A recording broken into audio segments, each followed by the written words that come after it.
आजच्या अभंगात जगद्गुरु तुकोबाराय आदर भाव प्रगट करतात. आजच्या अभंगात विठ्ठल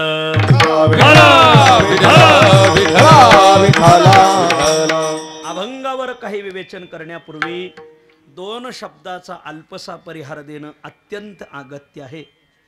पुण्यसलीला गोदावरी माईच्या उगमाने मर्यादा पुरुषोत्तम प्रभू रामचंद्रांच्या पादस्पर्शाने बसा बसा आद्य ज्योतिर्लिंग भगवान त्र्यंबकेश्वराच्या वास्तव्याने विश्वगुरु श्रीमन निवृत्तीनाथ महाराजांच्या संजीवन समाधीने पावन झालेला जिल्हा परमार्थाचा आशिक जिल्हा नाशिक जिल्हा. या नाशिक जिल्ह्यामध्ये पैठणीचं माहेरघर असलेला तालुका येवला तालुका आणि या येवला तालुक्यामध्ये प्रपंचाची धूळ आपल्या डोळ्यात उडून देणारं गाव धुळगाव. आणि या धुळगावामध्ये अनेक परिवार, त्या अनेक परिवारांपैकी गायकांवर वाढ प्रेम करणारा गायकवाड परिवार. गायला कवाड नाही, गाय कवाड असं नाही घ्यायचं, गायकवाड असं घ्यायचं. गायकांवर वाढ प्रेम करणारा गायकवाड परिवार आणि या परिवारातील आदर्श माता तथा या येवला तालुक्यातील आदर्श उपशिक्षिका तुम्हा आम्हा सर्वांच्या मातोश्री अखंड सौभाग्यवती कालिंदीताई दत्तात्रय गायकवाड यांनी स्वर्गीय नारायणराव पवार बरोबर आहे ना, या शाळेमध्ये गेली 28 वर्ष प्रदीर्घ ज्ञानदानाचं अलौकिक कार्य केलं. उपशिक्षिका म्हणून त्यांनी आपल्या जीवनातील महत्त्वाचे क्षण या समाजातील अनाथ दीन मुलांच्या ज्ञानाच्या उंचीसाठी ज्या माऊलीने खर्च केले त्या माऊलीचा हा सेवापूर्तीचा कार्यक्रम. आणि या सेवापूर्तीच्या समारंभाच्या निमित्ताने उपस्थित समस्त गायकवाड परिवार, त्यांचा नातलग परिवार आणि बहुसंख्य वारकरी परिवार अशा त्रिवेणी संगमामध्ये हा सेवापूर्तीचा कार्यक्रम पार पडत आहे. या परिवाराशी संलग्न असलेले ज्यांनी या गावामध्ये सद्गुरू धोंडा महाराजांनाही आणलं, आमचे असे आदरणीय नाना आणि त्यांचा सर्व इष्ट परिवार आणि आमचं गोंदेगावचं भजनी मंडळ, आमचं नेवरगावचं भजनी मंडळ यांच्याशी नातलग आहेत. आणि मग नेवरगाव आणि गोंदेगावच्या भजनी मंडळाने ही मोठ्या आग्रहाने ही सेवा मला सांगितली. आमचे आदरणीय प्रमोद भाऊ भोसले यांनी सांगितलं की आमच्या नात्यातल्या अशा एक माऊली आहेत आणि त्यांचा सेवापूर्तीचा हा समारंभ आहे, या समारंभाचं कीर्तन तुम्ही करावं अशी, आवाज कमी ठेवा, अशी आमची सगळ्यांची विनंती आहे. आणि मग तुम्हा सर्वांच्या विनंतीला मान देऊन या सेवेला मी उपस्थित राहिलेलो आहे. या निमित्ताने आदरणीय यती महाराज नागा महाराज स्वामी इथं आलेले आहेत.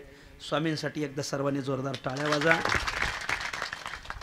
तुकोबाराय म्हणतात ब्रह्मरुंदे पूजन यती. नाटाच्या अभंगामध्ये जोडोनी धन न घाली माती, ब्रह्मरुंदे पूजन यती. यतीचं पूजनच आपल्या धर्मशास्त्राने सांगितलेलं आहे. आपण किती मोठ्या घरचे आहेत, किती मोठे गडगंज श्रीमंत आहेत, याहीपेक्षा आपला सन्मान करण्यापेक्षा साधूचा सन्मान करा असा तुकाराम महाराजाचा आग्रह आहे. वैष्णव मुनी विप्रांचा सन्मान करावा, आपण घेऊ नये. नाही म्हणजे आम्ही बी फार मोठे आहोत. अरे प्रभू झाला तरी संसाराचा दास, अरे तू संसाराचा दास आहे. तयास त्या प्रभूलाही विहित यांची सेवा.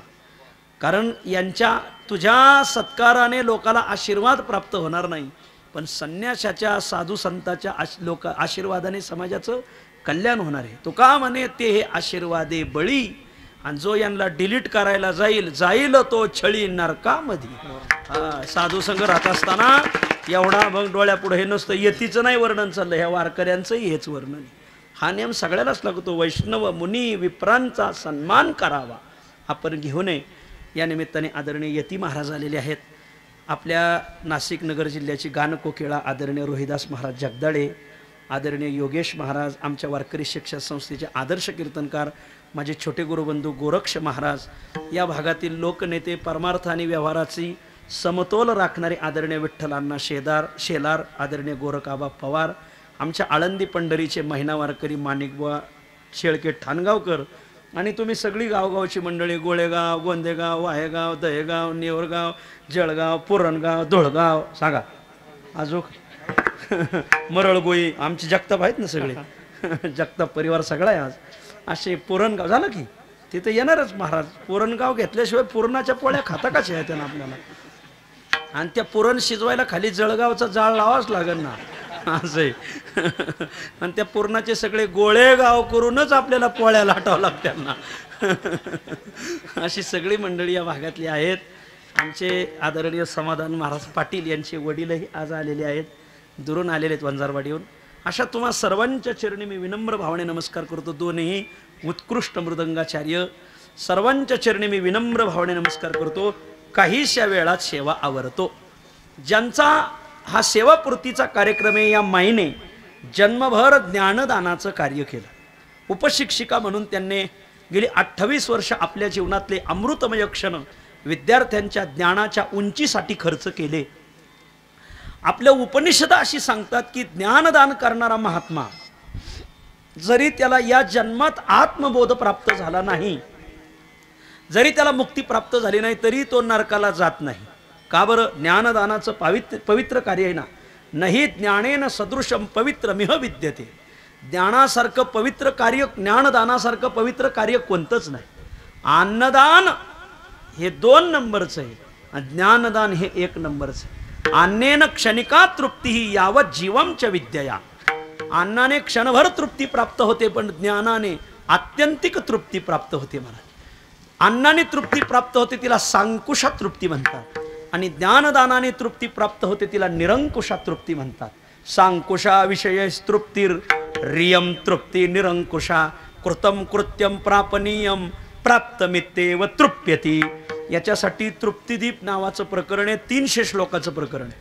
पंचदशी कारणे विद्यारण्य स्वामी सायन माधव की ज्यांनी परकीयांचा धोका ओळखून तुंगभद्रेच्या काठावर 2 ब्राह्मण मुसलमान झालेले, पुन्हा त्या मुसलमानांना ब्राह्मण केलं, आणि हरिहर आणि बुक्क हे 2 बलदंड राजे उभे केले तुंगभद्रेच्या काठावर.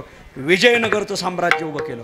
निजामशाह, आदिलशाह, कुतुबशाह, बिदरचा बादशाह, मोंगलशाह या 5ही शहांना तुंगभद्रा नदी ओलांडून देत नव्हते. फार मोठं हिंदूंचं राज्य उभं केलं. एक परमार्थिक माणूस किती मोठं राजकारण करू शकतो याची ही जिवंत पावती विद्यारण्य स्वामींनी हरिहर आणि बुक्क नावाचे 2 माणसं उभी केली. हे ब्राह्मण होते पण मुसलमान झाले होते, बाटले होते. आणि मग त्यांनी 1500च्या शतकाच्या दरम्यान, 1400च्या शतकाच्या दरम्यान त्यांनी तुंगभद्रेच्या काठावर मोठं साम्राज्य उभं केलं. आणि या 5ही शाहींशी एक संघपणे लढले हिंदूचं राज्य. त्या सायन माधव म्हणजे आमचे विद्यारण्य स्वामी. या विद्यारण्य स्वामींनी पण तृप्तिदीपामध्ये विषयाच्या द्वारे आवाज कमी ठेवा. तुम्हाला कोणी सांगितलं आवाज वाढवा? पहिलं लय चांग सिस्टीम म्हणजे पेटी नाही, पट्या दाबायला. विठ्ठल विठ्ठल विठ्ठल पट्ट्या दाबायच्याच नाही. एकदा लागलं का सोयीला सोयीने चलून द्यायचं. विठ्ठल पेटी होय बर. आणि मग त्या विद्यारण्य स्वामीने विषयाने जी तृप्ती प्राप्त होते तिला सांकुशा तृप्ती म्हणतात, आणि ज्ञानाने जी तृप्ती प्राप्त होते तिला निरंकुशा तृप्ती म्हणतात. की ज्या तृप्तीला आता कोणी अंकुश लावू शकत नाही अशा निरंकुशा तृप्ती प्राप्त करून देणाऱ्या या माऊलींचं आज हा सेवापूर्तीचा कार्यक्रम आहे. रात्री मी शिक्षक शब्दावर भरपूर सांगितलेले, आता काही सांगणार नाही. आता अभंग सांगणार. विठ्ठल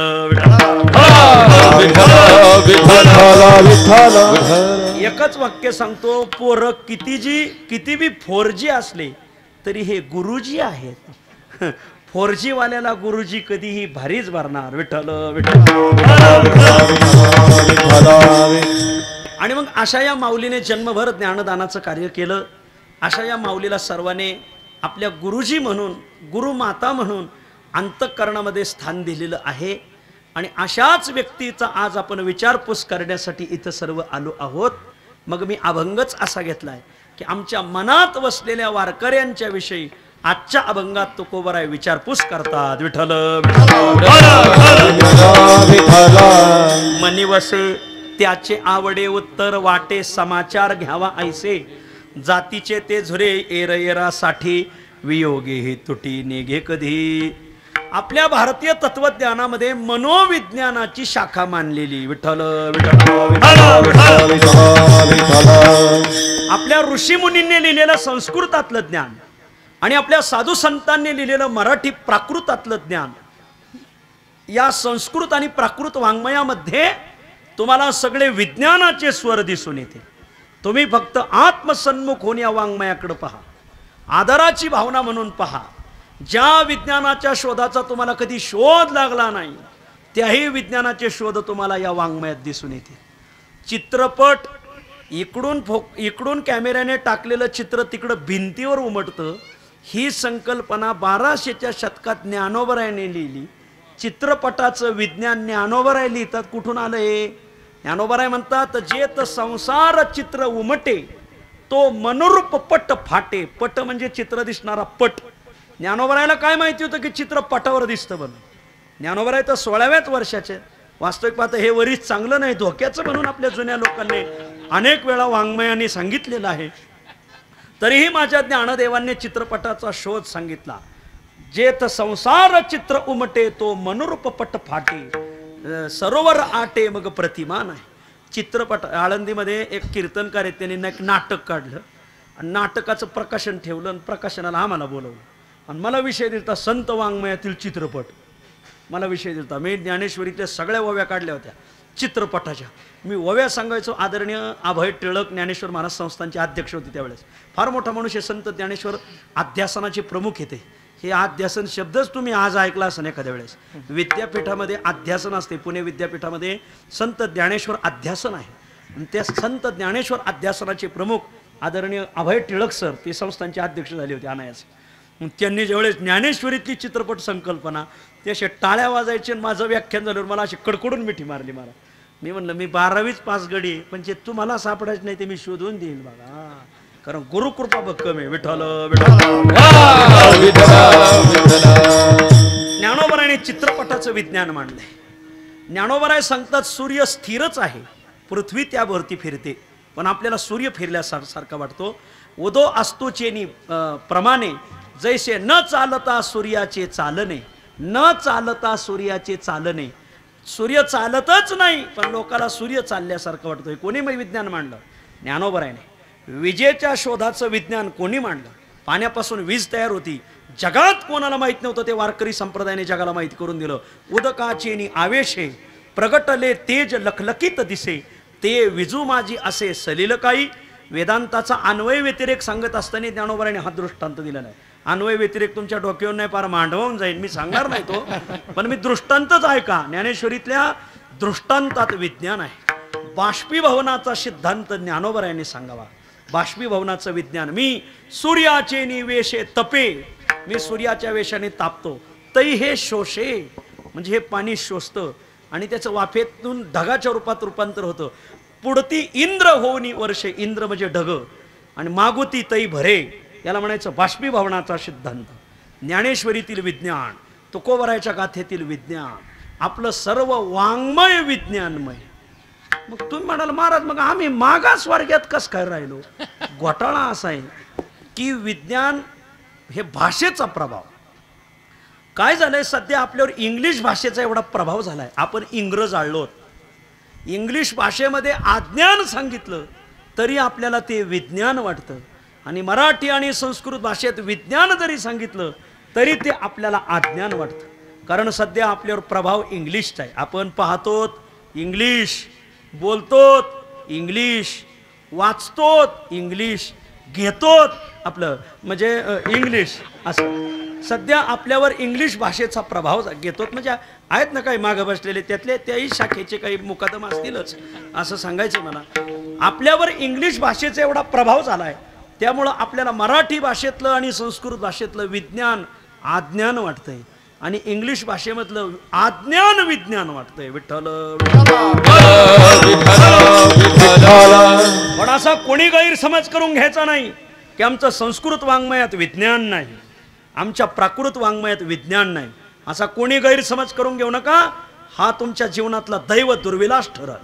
आम्ही समजून घेऊ की तुमचं दैव हिवरा खाली झोपलं.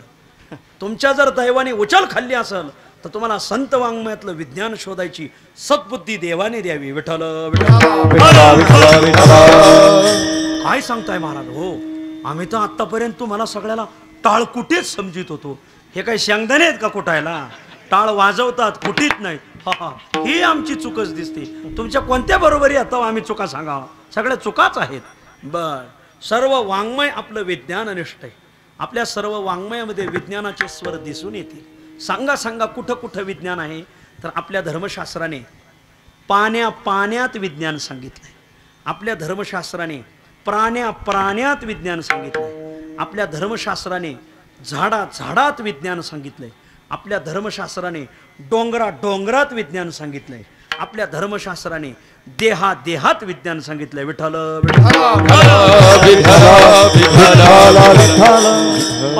पाण्यात विज्ञान आहे. पाण्यात विज्ञान कसं? पाणीच, पण पाण्यातला फरक संतांनी वाङ्मयाने सांगितलाय. तुम्ही उत्तर प्रदेशात जर कोणी यात्रा केली असतील, आता आदरणीय अण्णा अनेक दरवर्षी जातात उत्तर प्रदेशला. यात्रा केल्यानंतर तिथल्या यात्रा हिवाळ्याच्या काळात बंद राहतात, कारण तिकडं बर्फवृष्टी होते आणि तिकडं थंड पाण्याचे प्रवाह आहेत. गंगा थंड पाण्याचा प्रवाह, मंदाकिनी थंड पाण्याचा प्रवाह, अलकनंदा थंड पाण्याचा प्रवाह, या 3 नद्या प्रमुख आहेत. एवढं गार पाणी तुम्ही जर हात घातला तर रक्त गोठल, एवढं गार पाणी, अतिशय गार पाणी. आणि मग ते पाणी नदी पसरते. तुम्हाला चांगलं माहिती, ज्या भागातून नदी वाहते त्या नदीचंच पाणी विहिरीला, बोरला अशा पसरली जाते ना नदी. मग नदी पसरते. मग अलकनंदा जर पसरली तर विहिरींना आणि बोरांना हे गारच पाणी येणार. आमची आळंदीतली इंद्रायणी पसरलेली, इंद्रायणीच्या कक्षेत या बाजूला अर्धा किलोमीटर आणि या बाजूला अर्धा किलोमीटर सगळ्या बोर आणि विहिरीचंही पाणी खराब झालंय. मला हे आपल्या राजकारणी माणसांचा दूरदृष्टिकोन नसल्याचा हा भाग आहे महाराज. त्यांना नजरच नाही. सगळ्या पिंपरी चिंचवड महानगरपालिका, तळेगाव महानगरपालिका, पुणे महानगरपालिका सगळ्याचं पाणी सोडून दिलं महाराज इंद्रायणीत, आणि सगळ्या इंद्रायणीत नाचली. मला सांगायचंय काय, इंद्रायणी पसर पावते, मग अलकनंदा पसर पावलीच पाहिजे, गोदावरी आपलं गंगा पसर पावलीच पाहिजे, मंदाकिनी पसर पावलीच पाहिजे. पण त्याच थंड पाण्याच्या प्रवाहात असं एक पाण्यातलं विज्ञान आमच्या संतांनी तुमच्या पुढे उभं आणलंय की तिथं गंगोत्री यमुनोत्रीला आजही गरम पाण्याचे कुंड आहेत. कुठून आलं गरम पाणी? खालून जाळ कोणी घातला? बोला, जाळ कोणी घातला? तुमच्या सासऱ्याने का सासूबाईनी? बरेच लोक म्हणतात वारकरी संप्रदाय कालबाह्य झालाय. बरेच लोक म्हणतात हिंदू बोलू नका. मग याचं उत्तर द्या ना. या डावा हात घालायचा गंगेत गार पाणी, अलकनंदेत, मंदाकिनीत, आणि असे तिथं काही गरम पाण्याचे कुंड आहेत. फक्त उपरणं घ्यायचं, उपरण्यात तांदूळ बांधायचे, 10 मिनिट जर तुम्ही त्याच्यात ठेवलं तर त्या तांदळाचा ओरिजिनल भात होतोय. मला एवढं उकळतं पाणी निघत आहे. काय कारण? नदी पसर पावते. मग त्या कुंडाला गार पाणी का नाही येत? गरम पाणी आलं कसं? ते कुंड बांधलं कसं असन? तर त्याचं कारण आहे, हिवाळ्याच्याही काळात तिथं साधू संत राहतात, आणि त्या साधू संताला या नद्यांचं स्नान करणं अशक्य आहे, कारण थंड पाणी ना महाराज. उन्हाळ्यात गार लागत आहे तर का हिवाळ्यात किती लागल? म्हणून देवाने त्यांच्या स्नानाची व्यवस्था म्हणून हे गरम पाण्याचे कुंड देवाने निर्माण केले. आणि हे पाण्यातलं विज्ञान शोधलं आमच्या संतांनी. पाण्यात विज्ञान आपल्या भारतात. तुम्ही जर कुठं अलाहाबादला गेले असताल, प्रयागला, तर तिथं गंगा आणि यमुनेचा संगम आहे. तर त्या संगमात जर तिथं सरस्वती गुप्त आहे. ज्यावेळेस तुम्ही त्या प्रयागराजला गेल्यानंतर तुम्हाला दिसून येईल की गंगेचं पाणी तुम्हाला पांढरं शुभ्र दिसेल आणि यमुनेचं पाणी काळभोर दिसेल. संगम झाल्यानंतर पुढं काही काळपर्यंत गंगा आणि यमुना बरोबर भिन्न होऊनच वाहतात. गंगेचं पाणी तुम्हाला वाहताना बरोबर पांढरं शुभ्रच दिसणार आणि यमुनेचं पाणी काळभोर दिसणार. का बरं यमुनेचं पाणी काळभोर का? कारण कृष्णचंद्र परमात्म्याने यमुनेच्या काठी क्रीडा केलेल्या आहेत, आणि तो ठाईचाची काळा अनादि बहु काळा, आणि म्हणून त्याचा रंग त्या नदीला लागला. आणि मग गंगेचं पांढरं का? शुद्ध जीवन जगणारे साधू संत हिमालयात गंगेच्या काठी तपश्चर्या करतात, त्यांच्या शुद्धतेचा प्रभाव त्या गंगेवर पडला, आणि मग गंगेचं पाणी शुभ्र आहे. जरी ते संगमात एकत्र आलं तरी ते दोन बरोबर राहतात. असं आहे. जरी दोन्ही काँग्रेस एकत्र आले तरी थोडा थोडा विचार भेद असतोच म्हणा. विचार सरणीत भेद असतोच, हे नेमच आहे. पाण्यात विज्ञान आहे आपल्याकडं, प्राण्यात विज्ञान आहे. पाणी वेगळे आणि प्राणी वेगळे बरं का. प्राण्यातलं विज्ञान हो. कोणत्या प्राण्याचं उदाहरण देणार तुम्ही? आज मी तुम्हाला मोरांचं उदाहरण देणार नाही, बदकांचं देणार नाही, कोंबड्यांचं त्या तुम्ही पाळल्यात त्याचंही नाही देणार. मग तुम्ही उदाहरण कशाचं देणार? मी तुम्हाला एकाच प्राण्याचं उदाहरण देतो, हत्ती. हत्तीच्या शरीरात देवाने असं विज्ञान भरलंय. कौट आहे ना, कौट, तुमच्याकडे काय म्हणतात त्याला? कौटच म्हणतात. कौट आपल्याला फोडल्याशिवाय खाता येत नाही. कवटाच्या खाली सहसा कोणी झोपत नाही, मग नारळाच्या खाली झोपत नाही. का बरं? नारळाच्या खाली झोपला तर त्याच्या वर्षश्राद्धाचं नारळ कोणाला तरी द्यावं लागलं, कारण नारळ पडून हा मरू शकतोय. नारळाच्या खाली कधी 4 व्हीलर गाडी नाही लावायची. गाडीवर का नारळ पडलं, गाडीचा कार्यक्रम झालाच म्हणून समजा. कौट आपल्याला फोडून खावं लागतं, पण हत्तीच्या शरीरातलं विज्ञान आहे का? हत्ती कौट अख्खच खातो आणि दुसऱ्या दिवशी ते कौट अख्खच बाहेर पडतं. कौटाला कुठंही तडा गेलेला नसतोय, पण ते कौट जर तुम्ही फोडलं तर दुसऱ्या दिवशी त्या कवटात एक आठवळी सुद्धा दिसत नाही आणि गर दिसत नाही, तो सगळा गर गुप्त होतो. महाराज वा, हे प्राण्यात विज्ञान आहे महाराज. हे तुम्हाला कुठंच सापडत नाही, फक्त हिंदू संस्कृतीत आणि आपल्या हिंदू धर्मात सापडन. म्हणून आजपासून कोणी हिंदूचा हात नाही धरायचा, मग पायच धरायचे. विठ्ठल. आता तुम्ही म्हणाल महाराज इथं तुम्ही अकलनीय सांगितलंय. हो, अकलनीय. हत्ती कौट अख्खाच खातो आणि खाल्लेलं कौट न फुटता बाहेर पडतं दुसऱ्या दिवशी, आणि ते कौट तुम्हाला फोडावं लागणार. फोडलेल्या कौटात काही सापडणार नाही, तसंच कौट निघणार महाराज. आता हे जर तुम्हाला पाहायचं असेल तर तुम्हाला हत्तीजवळ उभं राहावं लागेल. कुठं? पुढं नाही, माग. विठ्ठल. काय संस्कृती आहे! भाग्य समजा की या संस्कृतीत आपला जन्म झाला. विठ्ठल विठ्ठल. पाण्यात विज्ञान, प्राण्यात विज्ञान, झाडात विज्ञान. कोणत्या झाडाचं उदाहरण सांगणार मी तुम्ही आम्हाला? मी तुम्हाला बिलाईताचं उदाहरण सांगतो. बिलाईत हा शब्द आहे का तो तुमच्याकडं? हो, बघा ते कांद्याच्या याच्या रानात उगवतं, ते पिवळे फुलं राहतात. त्याचं बी आहे ना, त्याला असे वर टोपणं येतं आणि त्या टोपणात बी राहते. ते बी मोरीवणे असते, पण विषारी बरं का, फार विषारी. बिलाईताचं झाड जमिनीच्या वर जेवढं आहे तेवढं विषारी, म्हणजे जमिनीच्या खाली जेवढं आहे ना तेवढं अमृत आहे. कसं काय? बिलाईताची मुळी उपटून आणायची, झाड उपटून आणायचं, वरचा भाग सगळा फेकून द्यायचा, मुळी घ्यायची, मुळी छिलायची, छिललेल्या मुळीचे 4 तुकडे करायचे, 4 तुकडे 2 कप पाण्यात टाकायचे पातेल्यात. पातेल्यातलं ते 2 कप पाणी उकळून 1च कप करायचं आणि प्यायचं. कसला मुतखडा असला तर त्या बिलाईताच्या मुळीने गळून पडतो महाराज. हे कोणी सांगितलं? आमच्या आयुर्वेदाने सांगितलं महाराज. हे याला म्हणायचं वनस्पतीतलं, झाडातलं विज्ञान. अर्जुन सतडा नावाचा असा एक वृक्ष आहे, त्याची साल वरच्या जखमा बऱ्या करेल यातनं वल नाही, पोटातल्या जखमा बऱ्या करते महाराज. अर्जुन सतड्याची झाड साल खाल्लीच पाहिजे. झाडातलं विज्ञान, झाडातल्या प्रत्येक गोष्टीत विज्ञान. तुम्हाला झाडातलं फक्त एकच विज्ञान माहिती, कशाचं? गांज्याचं. विठ्ठल. तो पाला ओढला का गडी तर 1 पुडी 9 गडी. असू द्या. याला म्हणायचं झाडात विज्ञान, पाण्यात विज्ञान, प्राण्यात विज्ञान, झाडात विज्ञान, डोंगरात विज्ञान. आपल्या भारतात एक जिल्हा असा आहे की ज्याचं नाव डोंगरावरून आहे. बोला, त्या नावाचं गाव नाहीये. नाही, जिल्हा चाललाय रायगड. विसरले का शिवाजी महाराजांना? रायगड नावाचा जिल्हा आहे आपल्या महाराष्ट्रात. रायगड नावाचं गाव नाही, पण त्या गडाच्या नावाने जिल्हा प्रसिद्ध झाला. आता एक तालुका आहे की त्या तालुक्यात त्या नावाचं गाव नाहीये, पण एका किल्ल्याचं नाव, एका डोंगराचं नाव त्या तालुक्याला पडले, तोच पुरंदर. तो पुरंदरचा डोंगर आहे ना, ज्यावेळेस मारुतीराय लक्ष्मणाला शक्ती लागली त्यावेळेस तो द्रोणागिरी घेऊन जात होते. द्रोणाचळ चंद्राचळ हनुमंते आणिला विशाळ, त्याच्या शाखा अधोमळ तो हा इंद्रनीळ पर्वत.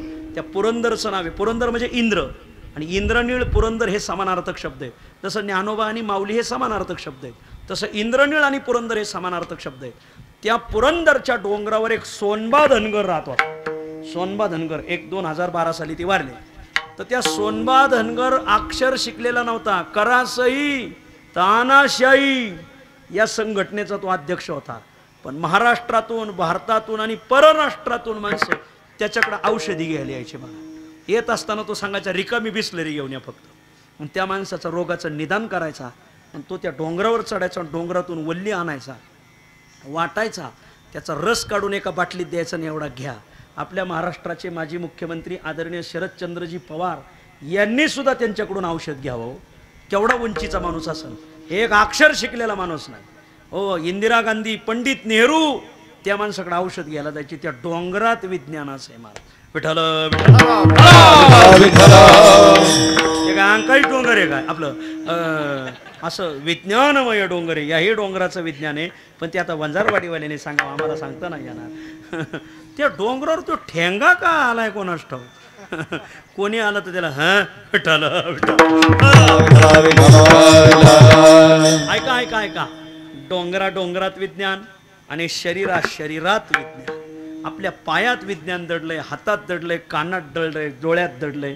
मध्यंतरी माझ्या डाव्या कानाचं ऑपरेशन झालं. पहिली वारी झाली नाही, दुसरी वारी झाली नाही. दुसऱ्या वारीला मात्र आम्ही चोरून गेलो. पोलीस दिवसा असले तर आम्ही रात्री चालायचो. पोलीस रस्त्याने बसले असले तर आम्ही उसाने शिरायचो. असे आम्ही 13 जण होतो. शेवट 25 जण झालो. वारीला गेलोच मात्र आम्ही. मग जाताना आता आंघोळीची काय सोय, लोक गावात येऊ देत नव्हते. तर मग आम्ही कुठेही विहिरीला नद्यांना आंघोळ्या करायचो. कानात गेलं पाणी गेलं का कान लागला ठणकायला. मी तसंच वारीला गेलो, वारीहून परत आलो. तसंच वैष्णोदेवीला दर्शनाला गेलो, कान तो ठणकायचा फार. तिथून आल्यावर नाशिकला तोरणे डॉक्टर म्हणून कानाचे प्रसिद्ध डॉक्टर आहे. मग त्या कानाच्या डॉक्टरांकडे मी ऑपरेशनला गेलो आणि डॉक्टरांनी सांगितलं पडदा फाटलेला आहे, तो भरून येणार नाही. 2 महिने तुम्ही दुखणं अंगावर काढलं तरी भरला नाही. मी गोळ्या अनेक जणांकडून घेतल्या, पण ते काय कानाचा पडदा भरले नाही. महाराज नवीन पडदा टाकावा लागला. आता मला असं वाटलं एखाद्या जनावराचा काढून टाकीत की काय. ते महाराज आपल्याला दुसऱ्याचा पडदा टाकायची गरज नाही, आपल्या शरीरातच पडदे आहेत. म्हणले कसं काय. त्यांनी सांगितलं महाराज ह्या देवाने आपल्याला जे शरीरावर चामडं दिले ना, याच्यात 2-2, 3-3 पापुद्री आहेत म्हणले आतमध्ये. म्हणलं का बरं. एक गेलं तर एक असावं म्हणून. बघा म्हणले महाराज त्या टोरणे डॉक्टरने सांगितलं. त्याने माऊली एक पाय गेला तर देवाने आपल्याला डबल दिलेला आहे. दुसरा एक हात तुटला तर दुसरा आहे, एक कान गेला तर दुसरा आहे, एक नागपुडी बंद पडली तर दुसरी आहे, एक डोळा गेला तर दुसरा आहे, एक होठ तुटला तर दुसरा आहे. असं सगळं डबल देवाने दिलंय मला. तेव्हापासून तर डबल कर्जमाफी करायची पाळी आली मला. सगळ्या गोष्टी देवाने आपल्याला 2-2 दिल्यात, 2-2. आणि मग त्यांनी माझ्या मांडीचं 2च टाक्याचं ऑपरेशन करून एक पडदा काढला, तो कानाला बसवला. आज खणखणीत मला ऐकायला येते, चांगलं ऐकायला येते, उलट जास्त ऐकायला येते, कमी नाही. विठ्ठल मी तुम्हाला पायाचं, कानाचं, डोक्याचं ज्ञान, कशाचंही विज्ञान सांगणार नाही. मी तुम्हाला मनोविज्ञान सांगणार आहे. मनोविज्ञानाच्या 1000 शाखा आहेत, त्यातल्या 2 शाखेचं चिंतन आज आपल्याला करायचं. मनोविज्ञानाच्या 2 शाखा. शाखा क्रमांक 1, जी गोष्ट मनात नसते ती पुढं आकाराला येत नाही. आणि शाखा क्रमांक 2, जी गोष्ट मनात असते ती किती आवरून धरण्याचा प्रयत्न केला तरी ती आकाराला येते. विठ्ठल. एक, जी गोष्ट मनात नाहीये, चित्तात नाहीये, ज्या गोष्टीने अंतकरणात जागा मिळवली नाही, आणि तीच गोष्ट आपल्याकडून शरीरातून आकाराला यावी असा जर कोणी गोड गैरसमज करून बसलं तर होणार नाही. कारण ती आधी मनात असावी लागते, मग आकाराला येते. मनात नाही ते आकाराला येत नाही. तुकोबाराय सांगतात, तुका म्हणे मनी नाही, नये आकाराते काही, नये आकाराते काही, नये आकाराते काही. तुका म्हणे मनी नाही, नये आकाराते काही. बोला आकाराते गाये, नाही आकारात गाये. तुका म्हणे मनी नाही, नये आकाराते काही, नये आकाराते काही, नये आकाराते काही. तुका म्हणे मनी नाही, नाही आकारात काही, आकारात काही, आकारात काही. जी गोष्ट मनात नसते ती आकाराला येत नाही. कोणताही चित्रकार चित्र तसा काढत नाही, आधी ते त्याच्या मनात बसतं, मग तो त्या चित्राला आकार देतो. कोणताही मूर्तिकार मूर्ती तशी घडवत नाही, ती मूर्ती त्याच्या आधी मनात बसते, मग तो त्या मूर्तीला आकार देतो. कोणती माऊली पक्वान्न तसं बनवत नाही. बऱ्याच माऊल्या पक्वान्न करायला जातात, पण ते मनात तर आधी ठसलेलं पाहिजे. नुसता डब्याच्या डबे मसालांचा उन्हाय कशाला हा ते पक्वान्न आधी मनात ठसलं पाहिजे. खानदेशात आपल्या नाशिक भागात हे जे काही तालुके तिकडं मांडा बनवतात, हो तो त्यांच्या मनात बसलाय. आमचा हा 8वा सप्ताह होता आळ्याला. दरवर्षी आमच्याकडे मांड्याची पंगत राहते आणि तिकडून बाया येतात मांडे बनवतात आणि आम्ही आमच्या बायांना म्हणतो अरे शिकून घ्या शिकून घ्या. बाया म्हणले ते हातोड कसं काय करायचं म्हणले ते काय जुळत नाही म्हणले. ते मनात बसावं लागत आधी महाराज. हा एखादी माऊलीला फार सामुग्री लागत नाही, थोडी सामुग्री उत्कृष्ट स्वयंपाक. नाही तर काही माऊल्यांना काही किती सामुग्री द्या काही मजाच नाही महाराज. एका ठिकाणी ते जेवायला गेलो, असाच तिखट स्वयंपाक केला होता. तोंडात घास घेतला का माझ्या दोन्ही डोळ्यातून गंगा यमुना वाहू लागल्या. त्यापुढं नाशिक त्र्यंबकेश्वरला आले, त्यापुढं गंगा सागरला सुद्धा आल्या. आणि मग मावशी म्हणते, मावशी लक्षात आलं स्वयंपाक जरा जडच झालाय. मावशी लगेच विषय बदलला. माऊली तुम्ही किती भाऊ आहेत म्हणलं. जेवणातून वाचलो तर 3 नाही तर 2. माझे हाड गेले कुशावर्तावर. असा कुठं स्वयंपाक असतो का? काय कोणताही स्वयंपाकवांना आधी त्या माऊलीच्या मनात ठसत महाराज आणि मग ते आकाराला येतं. जी गोष्ट मनात ठसली नाही ती आकाराला येईलच कशी तुकोबाराय सांगतात. आणि जी आता हे आदरणीय रवी महाराज आमचे योगेश महाराज यांचे काही राग मनात ठसलेले, त्याने सुरू करतानाच किरवाणीचे स्वर काढले होते महाराज. का बरं? इथं किरकाडे आहेत म्हणून किरवाणी धरला असेल. सुरुवातीलाच जो राग मनात ठसलाय तो बरोबर वठवता येतो. जो राग मनात ठसला नाही तुम्ही त्याचा आरो गाणार कसे? विठ्ठल विठ्ठल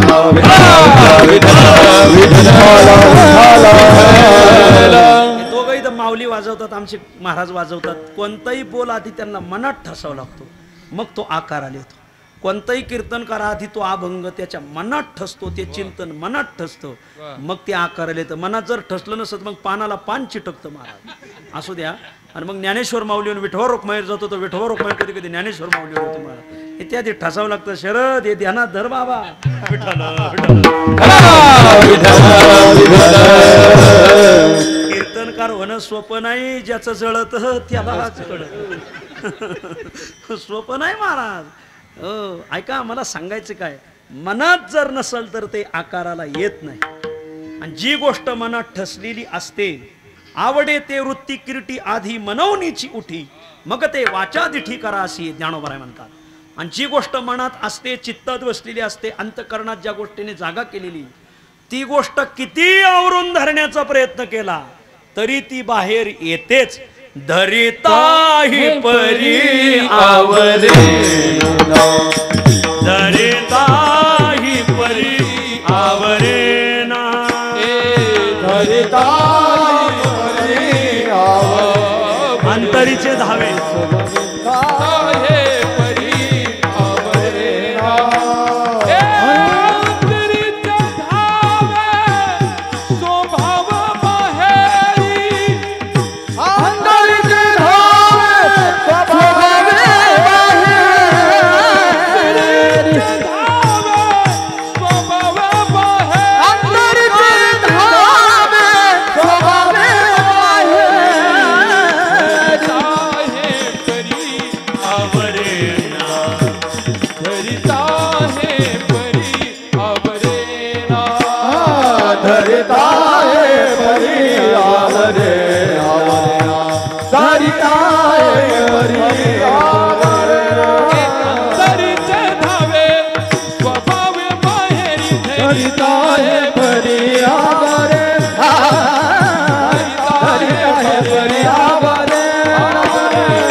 ठसलेली असते अंतःकरणात जागा केलेली असते. ती गोष्ट किती आवरून धरण्याचा प्रयत्न केला तरी ती एक दिवस डोकं वर काढतेच. एक कारागीर होता तो जोडे शिवायचा, चर्मकार समाजाचा होता. जोडे शिवायचा. कुठं जनावर मेलं का त्याचं कातडं काढायचं, जोडे शिवायचा. एक दिवस एक जनावर मेलेलं पाहिलं, त्याने कातडं काढलं आणि कातडं वाळू टाकलं. जे आत असतंय ते बाहेर येतच. ऐका, धरिता ही परी आवरेना, परी हे अनावर आवरिता आवडी. आवरताच येत नाही, ती बाहेर येतच महाराज. मी पुन्हा येईन या न्यायाने येतच बघा ते. असू द्या. नाही तुम्ही सगळे बसल्यावर आम्हाला तसली उदाहरणं घ्यावीच लागतात बरं. आणि मग ते त्या एका चर्मकाराने एक सुंदरपैकी एक जनावर मेलेलं होतं, त्याचं सुंदरपैकी कातड काढलं आणि वाळायला टाकलं. वाळायला टाकलं आणि तो कारागीर त्या कातड्यापासून 10 फूट पुढं गेला. तो 10 गिधडं येऊन बसली त्या कातड्यावर मला, आणि त्यांनी ते कातडं उचललं. अरे मी कष्टाने कातडं कमवलंय म्हणले, आणि या गिधडाने चालवलं. कशी नेतात मीच पाहतो. आणि त्याने ते कातडं उडी मारून धरलं. पण गिधडं अशी तोयरी हाडाची होती. महाराज कोण्या पक्षाचे कार्यकर्ते होते कोणाच ठाऊक, त्यांनी ते कातडं त्या कारागिरा सकट उचललं महाराज, थेट 200 फूट वर नेलं. 200 फूट वर गेल्यावर त्या कारागिराला विचार पडला, आता जर हे कातडं मी सोडलं तर माझं कातडं सुद्धा राहायचं नाही, माझी पुण्यतिथी झालीच म्हणून समजा. आणि जर या कातड्याला धरून राहावं तर हे गिधडं मला कुठं सुरतला नेतात का गुवाहाट आपलं जातील कुठं घेऊन हे कळायचं नाही. जायचं कसं म्हणजे प्रश्नच आहे. पण तो म्हणला निदान सुरक्षित तर राहू, धरून तो चला. धरून चालले. प्रसंग असा झाला की तिथून एक 50 किलोमीटरवर एक राजा होता. तो राजा मरणासन्न झाला. त्याचं अष्टप्रधान मंडळ त्याने बोलवलं. 4 प्रधान या हाताला बोलवले. 4 प्रधान या हाताला बोलवले. सगळ्यांचे हातात हात घेतले आणि हातात हात घेऊन सांगितलं, बाबांनो मला मुलबाळ नाही, मी निपुत्रिक. ते प्रधान मंडळ म्हणले आम्हाला तीच शंका आहे, आता तुम्ही काय 2 घटकाचे जोडीदार आहेत म्हणले, मग या राज्याला उत्तराधिकारी कोण? अष्टप्रधान मंडळाने सांगितलं. तो राजा म्हणला मी न्यायाने राज्य चालवलंय, माझ्या राज्याला उत्तराधिकारी पांडुरंग परमात्मा वरून कोणाला तरी पाठवून दे. राजाने दिली मान टाकून. राजाचं सरण रचवलं, राजाचं प्रेत नेलं, त्याच्यावर मांडलं. आग्नी डाग देण्यासाठी उत्तराधिकारी पाहिजे ना, त्याचा पहिला राज्याभिषेक केला जाणार आणि मग उत्तराधिकारी त्याला आग्नी डाग देणार. राजाने पुत्रिक होता. मग राजाने सांगितले देव कोणाला तरी वरून पाठवून देईल म्हणून सगळे वर पाहत होते. ऊर्ध्वमुखे आळविला सोहम शब्दा ऊर्ध्वमूलमद शाखम, वर तोंड करून पाहत होते. काय योगायोग, ते नेमकीच स्वारी तिथून चालली होती त्या कारागिराची. खालच्यांना माहिती नाही वर काय चाललंय, वरच्यालाही माहिती नाही खाली काय चाललंय. पण खालच्यांचा गैरसमज असा झाला की हे देवाने वरून पाठवून दिलंय. आणि मग सगळे गोळा झाले, उडी टाका उडी टाका उडी टाका. वरच्याला वाटलं इथं उडी टाकली तर निदान अंत्येष्टी तरी व्यवस्थित होईल आपली. निदान जगलो तर ठीकच, पण वारलो तर निदान आपल्याला आग्नी डाग तरी देतील. त्याने उडी टाकली का लोकांनी झेलला त्याला काही कोणी बोलूनच देणार. तसाच त्याला आंघोळ घातली, तसाच राजपदावर बसवला. पंतप्रधान होते तिथं. पंतप्रधान म्हणले जरा थांबा, हे कोण्या कुळातून आले जरा चौकशी तर करा. बोलायचं नाही. अशा वेळी लोक ऐकायच्या भूमिकेत नसतात. मग नेमकं शाण्याचं ऐकत नाही, जावा गाव टोले खातय. आणि मग तुम्ही तसं म्हणत होते, माझं बी तसंच मत होतं. ठो द्या हा, दुसऱ्याच्या खांडात शेळ्या चारितो. हा, पहिलं सगळं गाव घेऊन दुसऱ्या मार्गाला जाणार तूच. हा, मोडोनिया वाटा पुढीलांची सोय, आडराना जाय घेऊन लोका स्वतः तसे नाही. मलाही तसंच म्हणायचं होतं. तू म्हणायचं होतं पण मग करणार कधी होता हे तर सांग पहिलं. लोकांनी त्याला आंघोळ घातली. तसाच राज टिलक केला. त्यालाही वाटलं एवढ्या कमी आमदारात हे जुळून येतंय तर आता गप्पच बसायचं म्हणजे आपण आता हे जुळूनच घ्यायचं जीवन ती होईल. आणि मग त्याने त्याच्या हाताने आग्ने डाग दिला. त्याला वाटलं कवर जोडे शिवायचे, आता हे सगळं जोडून आलंय तर जुळूनच घ्या. आणि तो झाला राजा. राजा झाल्यावर पंतप्रधान हुशार होते महाराज. पंतप्रधान हुशारच पाहिजे, निदान बोलका पाहिजे. काय काय पंतप्रधान 10 वर्ष मौन धरून नामपाठ मौन प्रपंचाचे काय हरिपाठ म्हणत होते का काय. गडी बोलका असावा भाईओ बहनो. हा, हटत नाही 50 वर्ष अजूक विठ्ठल. सगळ्या पक्षाची माणसं असते, सगळ्याच धरून बोलावं लागत आम्हाला. आणि मग झालाच 2 दिवस राजा प्रधान म्हणले होय थांबा, 1 दिवस दूध का दूध और पाणी का पाणी हो जाएगा. याच्या आत काय ते बाहेर येणार म्हणजे येणार 1 दिवस. 2 दिवसांनी राज्यात झाली चोरी. एक संशयित म्हणून गुन्हेगार धरून आला. त्याच्यावर काय गुन्हा सिद्ध झाला नव्हता, पण याच्यावर संशय होता. पंतप्रधान म्हणले इथंच खरं नाणं खोटं नाणं कळण म्हणले. 500ची नोट कोणती 2000ची कोणती लगेच कळून येईन म्हणले. आणि मग त्याने सांगितलं राजेसाहेब आमचे पहिले महाराज योग्य न्यायनिवाडा करायचे, तशी आम्हालाही तुमच्याकडून योग्य न्यायनिवाड्याची अपेक्षा आहे. हा संशयित गुन्हेगार आणलाय धरून, राज्यात चोरी झालेली आहे, चांगली चोरी झालेली, जबरी चोरी. मग तर तुम्ही याचा न्यायनिवाडा करा अशी आमची अपेक्षा. यालाही वाटलं पहिलंच बिल पारित करायचंय, होऊन जाऊन द्या बहुमताने ठराव पास. मग ते राजाने विचार अरे तू चोरी केली का? आता चोर कुठं कबूल होत असतो का? चोर म्हणला राजेसाहेब मी चोरी केली नाही. जे आत असतंय ते बाहेर येतंयच, मला हे सांगायचंय. अरे तू चोरी केली का? तो ना राजेसाहेब मी चोरी केली नाही. खरं बोल, रापीच हाणीन. प्रधान म्हणजे धनुष्य नाही, बाण नाही, तलवार नाही, भाला नाही, हे रापी कोण्या राजाचा अवजार आहे म्हणजे? नाही नाही राजेसाहेब मी चोरी केली नाही. खरं बोल, आरिश टोचीन. अहो नाही राजेसाहेब मी चोरी केली नाही. खरं बोल, रिपीटात ठोकीन. पंतप्रधानाच्या लक्षात आलं हा कोण्या कंपनीचा माल आहे? विठ्ठल.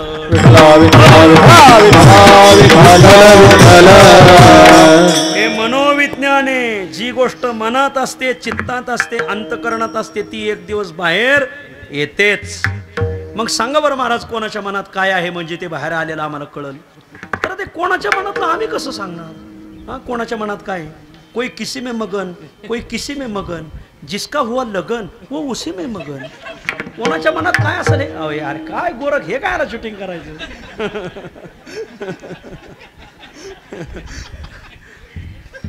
ह्या चटणी आता मांडा दुसरीकडे मांडलाय. विठ्ठल. कोणाच्या मनात काय आपल्याला कसं सांगता येईल नाही, पण संत वाङ्मयाच्या आधारे सांगा. तर आजच्या चिंतनात आपल्याला जीवाच्या मनात काय आहे हे पाहायचंय. बरं, गोपिकांच्या मनात काय आहे हे एक पाहायचंय, आणि माझ्या तुकोबरायच्या मनात काय आहे हेही पाहायचं. जीवाच्या मनात आहे संसार, गोपिकांच्या मनात आहे भगवंत, आणि तुकोबरायच्या मनात आहे साधू संतांविषयी अति आदर. विठ्ठल. तुम्हा आम्हा संसारिकाच्या मनात काय आहे? तर तुम्हा आम्हा संसारिकाच्या मनात संसार बसलेला आहे. पुत्रदारा धन होता मनी धंदा, होता मनी धंदा. बोला. पुत्रदारा होता मनी धंदा, पुत्रदारा धन होता मनी धंदा, होता मनी धंदा.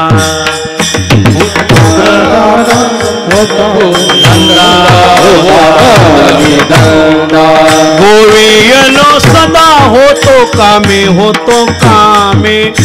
गोवियलो सदा होतो कामे, होतो कामे. पुत्रधारा धन होता मनी धंदा, होता मनी धंदा. पुत्रधारा धन होता मनी धंदा, होता मनी धंदा. गोवियलो सदा होतो कामे, होतो कामे. गोवियलो सदा होतो कामे, होतो कामे. पुत्रधारा धन होता मनी धंदा, होता मनी धंदा. पुत्रधारा धन होता मनी धंदा, होता मनी धंदा, होता मनी धंदा, होता मनी धंदा. आळंदीमध्ये भजन भीष्म आदरणीय साहेबराव नाना देशमुख होते. असं म्हातारं म्हणायला थाट होतं महाराज, काय सांगावा. ताला स्वराला फिट. आदरणीय तुकाराम सर मुरकुटे, तुम्हाला नाही माहिती, आमच्या गुरुजींना माहिती आहे. सासवडला तुकाराम सर मुरकुटे नावाचे एक मोठे सर आहेत पुरंदरला. त्यांना नानांनी, ते लातूरचे, आळंदीला आले. साहेबराव नानांनी स्वतः फी भरायची. साहेबराव नाना महिना वारकरी होते आणि संगीत क्षेत्रातले फार उंचीचा व्यक्तिमत्व साहेबराव नाना. ते गुरुजींनी पाहिलेलं आहे, त्यांना मी बी पाहिलेलं आहे. साहेबराव नानांचा अविष्ट चिंतन सोहळा ठेवला, भजन ठेवलं सासवडला. पंडित भीमसेन जोशी यांचं झालं भजन सुरू. असेल साहेबराव नाना कोणीतरी देशमुख, लक्षात नाही. वारकरी नाना असं लिहिलं होतं. वारकरी नाना, तो यांना माहिती आहे की हे त्यांच्याच दिंडीत चालतात. साहेबराव नानाच दिंडीतच चालतात हे महाराज. आणि जे संगीत, जे मैफिल सुरू झाली, आणि ते भीमसेन जोशी ज्यांचं अभिष्ट चिंतन आहे ते बसले होते, असे अण्णा बसले तसे, ते सारखे पाहायचे. निम्म भजन झालं, त्यांनी भजन थांबवलं. त्यांनी तू साहेबराव आहे का काय? त्यांनी हो, मग त्यांचाच कार्यक्रम आहे. अरे माझं भजन कशाला ठेवलं? आम्ही दोघं एकाच गुरुकडे शिकलेलो आहेत म्हणले. तुम्ही जरा यांचं ऐका. आता मी म्हणत नाही, आता तुम्ही नानांचं ऐका. मग त्यांनी 3 चरणाचा अभंग काढला. 3 चरणाला 3 राग लावले, जे आरो आरो गायले. तर भीमसेन जोशीच्या डोळ्यातून धारा. माझं नाव मोठं झालं, माझा गुरुबंधू वारकरी झाला. पण मी, माझं नाव महाराष्ट्र जगात मोठं झालंय, पण मी वारकरी झालो नाही. माझ्या गुरुबंधूचं नाव मोठं झालं नाही, पण यांनी महिनावारी केली. म्हणजे पांडुरंगाची कृपा पहिली साहेबरावर होईल आणि मग भीमसेन जोशीवरून आले. हे भीमसेन जोशी सांगितलं जरा ध्यानात धरा, प्रसिद्ध महाराजापेक्षा सिद्ध महाराजाला देवाच्या दारात जास्तच किंमत राहते. पण त्यातलं तुम्हाला वांग कळणार नाही, हे त्याचा थोडक्यात अर्थ आहे. तुम्ही येड्याचे सेल्फी काढणार, बावळटांचे डीपी ठेवणार, कारण तुमचा डीपीच जळालेला आहे. सांगाव कोणाला? विठ्ठल गोरखबा सारखी माणसं संस्था सुटलेली आहेत, मला आदर्श माणसं आहेत, यांचा गौरव करायला दिला सोडून कोणाच्याही मग होरळली मेंढी लागली नाटकाच्या पाठीमागं. विठ्ठल संपला माझा विषय. आपल्या मनात बसलाय संसार. काय काय बसलंय? पुत्र आपल्या मनात, दारा, धन, होता मनी, धंदा. आपल्या मनात पुत्र बसलेला आहे. आपला तो बाळ्या, लोकाचं कार्ट. आपण आपल्या पोरांसाठी जितका न्याय चांगला देतो तितका लोकांच्या पोरासाठी देत नाही. लोकनियुक्त सरपंच नावाचे एक प्रकरण आपल्या महाराष्ट्रात एक 10 वर्षापासून सुरू झालं. लोकनियुक्त सरपंच. आणि मग एका गावात निवडणूक झाली, लोकनियुक्त सरपंच निवडून आले. बॉडी दुसऱ्याची आली, पण सरपंच ह्या पार्टीचा आला. मग त्यालाही वाटलं लोकांनी मोठ्या विश्वासाने माझ्यावर विश्वास टाकलाय आणि मला निवडून दिले. मग मला माझ्या कामाची चमक गावाला दाखवायची. काय दाखवायची? गाव चमकवायचं. चमकवायचं नाही, चमकवायचं. काय करायचं? गावात आपल्याला पथदिवे लावायचे. पथ म्हणजे रस्ता, दिवे म्हणजे लाईट. सगळ्या रस्त्यावर लाईट लावली. मला लक लक लकाट झाला गावाचा. तो गेला दुसऱ्या दिवशी काहीतरी जिल्हाधिकारी कार्यालयात. येता येता संध्याकाळी उशीर झाला, एका दिवट्याला जाऊन मागा आला. 10:30 वाजता गावात आला. तो गावात अंधार अंधेरा कायम रही, तमराज किलवेश. अरे मी शक्तिमान सरपंच निवडून आलोय आणि इथं अंधेराचं राज्य कसं काय चालतंय? लगेच ग्रामपंचायत कार्यालयाला फोन लावला कर्मचाऱ्यांना. अरे झोपा काढायचा पगार घेता का? गावातली लाईट बंद का झाली? अहो म्हणले सरपंच साहेब तुम्ही पहिले इथे या, मग बोलतो तुम्हाला. ग्रामपंचायत कार्यालयात सरपंच आले. अरे गावातली लाईट बंद का केली? काल आपण एवढे दिवे लावले. अहो एक घोटाळा झाला. सकाळ सकाळी एका पोराने गलवर घरली, गावातले 200 खांबावरले बल्ब फोडले. म्हणजे कोण पोरग आहे? त्याला हाताखालूनच काढतो. हळू बोला, ते तुमचेच दाखले चिरंजीव आहेत. हा असं होय. आपण उद्या नवीन दिवे लावू. हे काय दिवे लावते महाराष्ट्रात देवालाच माहिती. विठ्ठल याला म्हणायचं आपल्या मनात पुत्र बसलेला आहे. पोरासाठी वेगळा कायदा, लोकांच्या पोरासाठी वेगळा कायदा. पुत्र याच्या बाबतीत खरंच अहिल्याबाई होळकर. आमच्या जिल्ह्याचं नाव बदललं अण्णा, आम्हाला त्याचा स्वाभिमान आहे. अहिल्याबाई होळकर नाव झालं आमच्या जिल्ह्याचं नाव. नगर जिल्ह्याचा बोय मी. नगरांतरी वशी जे तरी नागरची होईजे. असू द्या. अहिल्याबाई होळकर यांचा मुलगा, एकुलता एक मुलगा, आणि तो जरा कुप्रवृत्तीचा निघाला.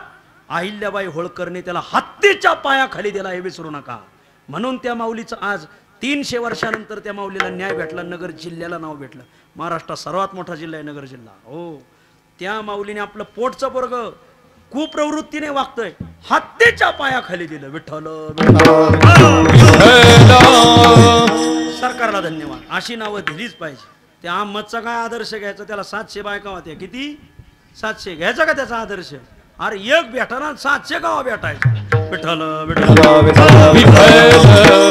नगरला अहमद निजाम. हा अहमद निजाम मूळचा तसा पाथरीचा जातिवंत ब्राह्मण. पुढं चलून बाटला, सरदार झाला, मग निजाम झाला. मूळचा ब्राह्मण आहे अहमद निजाम.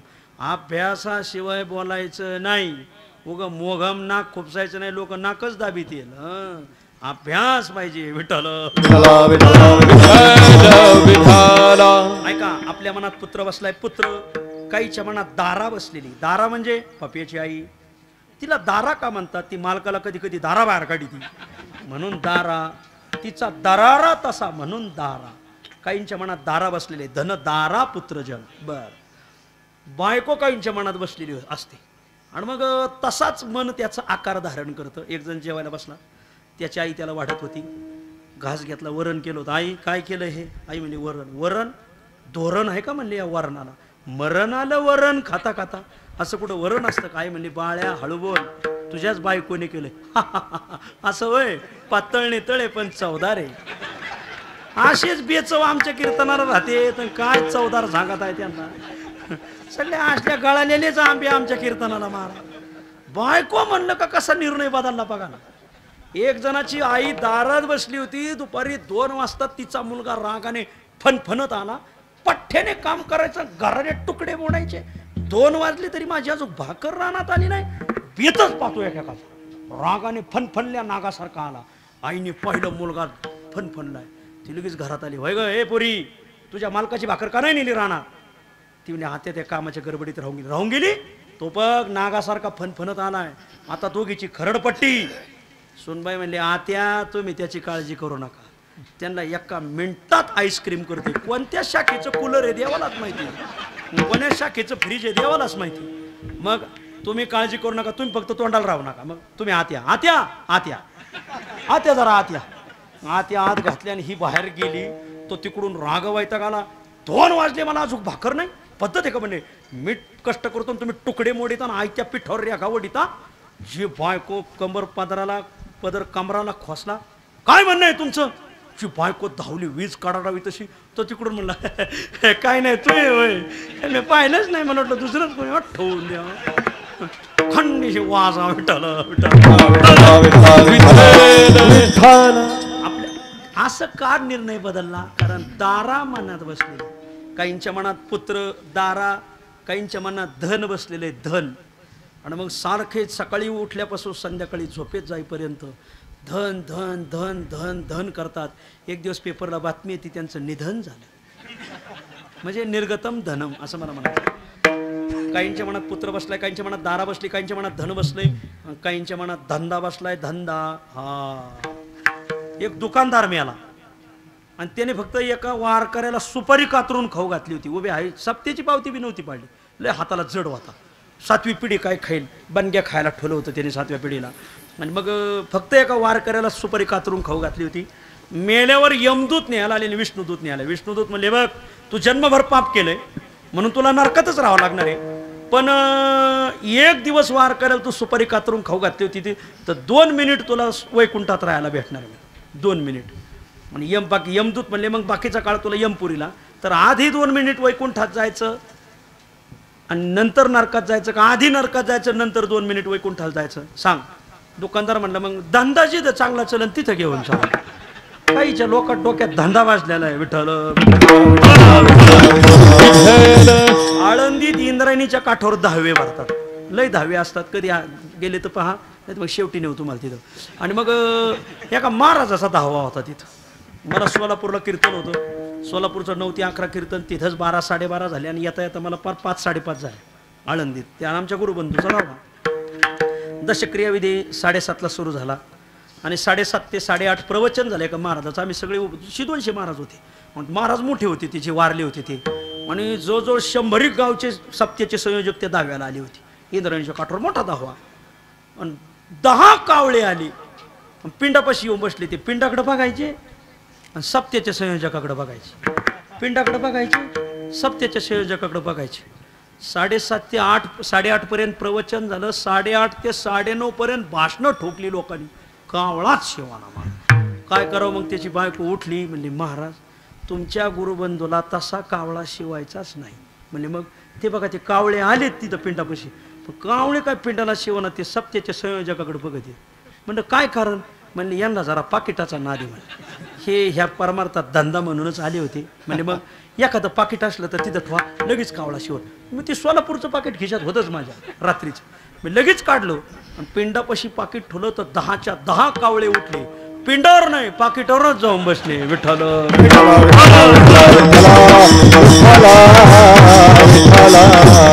पुत्र दारा धन होता मनी धंदा गोवियलो सदा होतो कामे. तुम्हा आम्हा जीवांच्या मनात संसार बसलाय. जे मनात बसलंय तेच कसं आकार धारण करतंय मी तुम्हाला प्रत्येकाला उदाहरणं देऊन सांगितले. आमच्या गोपिकांच्या मनात देव बसला. देखिला डोळा पैसला मनी देखिला डोळा पैसला मनी देखिला डोळा पैसला मनी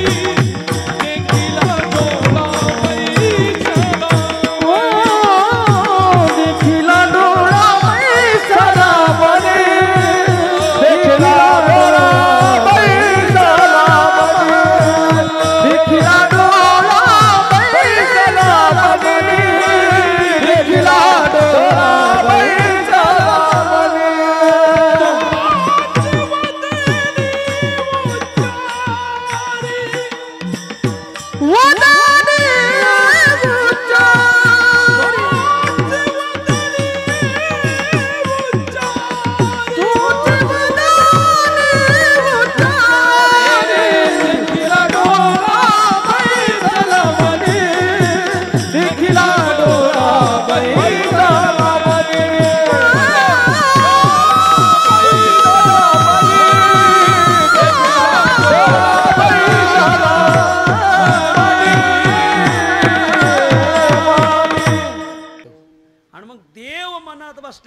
आकाराला देव येणार का आकाराला संसार येणार?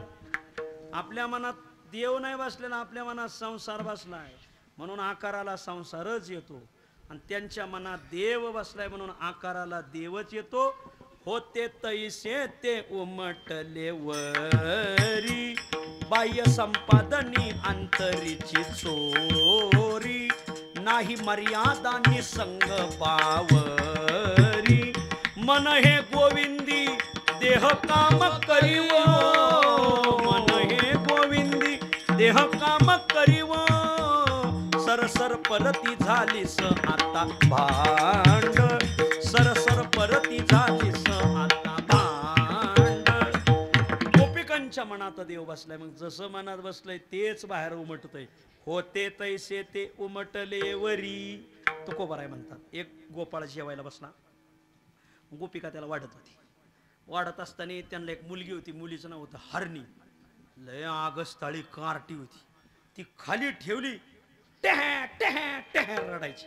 मग तिला सारखं कडेवर घ्यावं लागायचं हरणीला. आणि मालक जेवत होता, त्याचं जेवण होत आलं, भात घेतला आणि तो म्हणला दही वाढ ग. आता खालचे पदार्थ तिने पुरईला कडावर घेऊन वाढले, पण दही होतं शिंक्यावर. दह्याची बरणी काढायची म्हणजे हरणी तर खाली ठेवावं लागेल का नाही? हरणी सगळं बरणीकडे हात घातला तर हरणीची नाही का पुण्यतिथी व्हायची. आणि मग हरणी खाली ठेवली, बरणी काढली, दही वाढत होती तर दार उघडं होतं. जुने लोक दार उघडं ठेवून जेवायचे. काय काय जुने लोक दार उघडं ठेवून जेवायचे. बरेच जण आता दार लावून जेवत आहेत, त्यांच्यापेक्षा कावळे धन्य आहेत. कसं काय? कावळ्याला एखादा पदार्थ खायला सापडला तर एकटा खाणार नाही, काव काव काव काव करणार, सगळे कावळे बोलिणार. बरेच शेठजी भटजी दारं लावून जेवत आहेत, त्यांना कावळ्याची उपमा देणं कावळ्याचा अपमान करणे. कावळा परोपकारी प्राणी महाराज. असं कसं? दार उघडं होतं, दही वाढता वाढता तिने पुढं पाहिलं, यांचं घर होतं राजमार्गाच्या शेजारी, आणि भगवान कृष्णचंद्र परमात्म्याची स्वारी तिथून चालली. देखीला डोळा बैसला मनी, आणि मनात बसल्यावर मग आकाराला देव येईल का संसार? बाहेर आकार संसाराचा नाही होणार, देवाचा होणार. तेवढ्यात ती हरणी लागली रडायला. तिने पहिली वरणाच्या पातेल्याला लात मारली, दुधाच्या पातेल्याला लात मारली, पाण्याच्या गलासाला लात मारली, भाजीच्या पातेल्याला लात मारली. लागली टेहा टेहा. तो म्हणला अगं ती बरणी पहिली शंकर ठेव आणि हरणी पहिली कडेवर घे. फक्त तिने केवढा दिघाणा चालवला. पण देव मनात बसल्यामुळं संसार आकाराला येईल कसा? तिने हरणी ठेवली शिंक्यावर, बरणी घेतली कडीवर. एकीने कडी घेतली दयाची माथन, एकीने कडी घेतली दयाची माथन, एकीने कडी घेतली दयाची माथन, एकीने कडी घेतली दयाची माथन.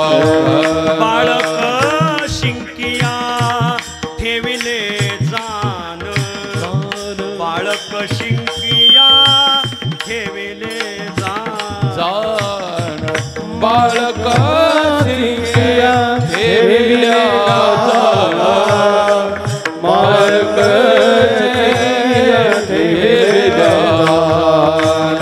नाही पुत्र लोभ देखोनी श्रीकृष्ण, नाही पुत्र लोभ देखोनी श्रीकृष्ण, नाही पुत्र लोभ देखोनी श्रीकृष्ण, नाही पुत्र लोभ देखोनी श्रीकृष्ण. निज सुखा मिनली नाही आठवण, निज सुखा मिळाले नाही आठवण, निज सुखा मिनली नाही आठवण, निज सुखा मिळाले नाही आठवण.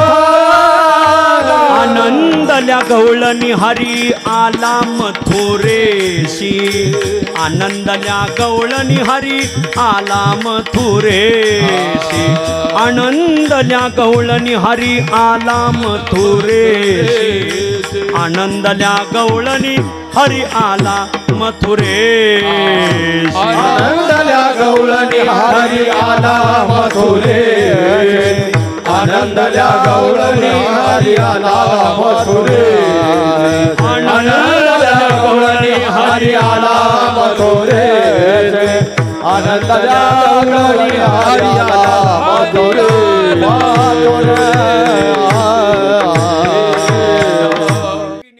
कडिय घेतली दह्याची माथन बाळक शिंकिया ठेविले जाण नाही पुत्र लोभ देखोनी श्रीकृष्ण निज सुखा मिनली नाही आठवण विठ्ठल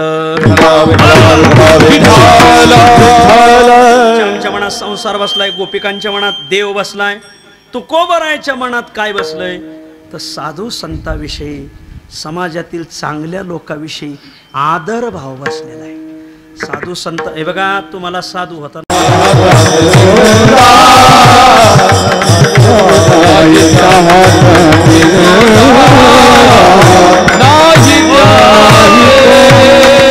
टाळ करायला विनंती आहे त्याच्या मैतीला भजन लावायचं नाही त्याला माझं गौतमी पाटील नाचव पुढं घेणं नाही आजचे 5 टाळ करायला जायचं नाही तुम्ही 50 रुपये दिले का 50 खोके एकदम ओके नीट निघाता आजचे 5 जायचं नाही मला जन्मभर टाळ करायच्या विरोधात बोलला जन्मभर वार करायच्या विरोधात बोलला तसल्याच्या मैतीला कायला टाळ पाखोड लावायचे डीजे लाव विठ्ठल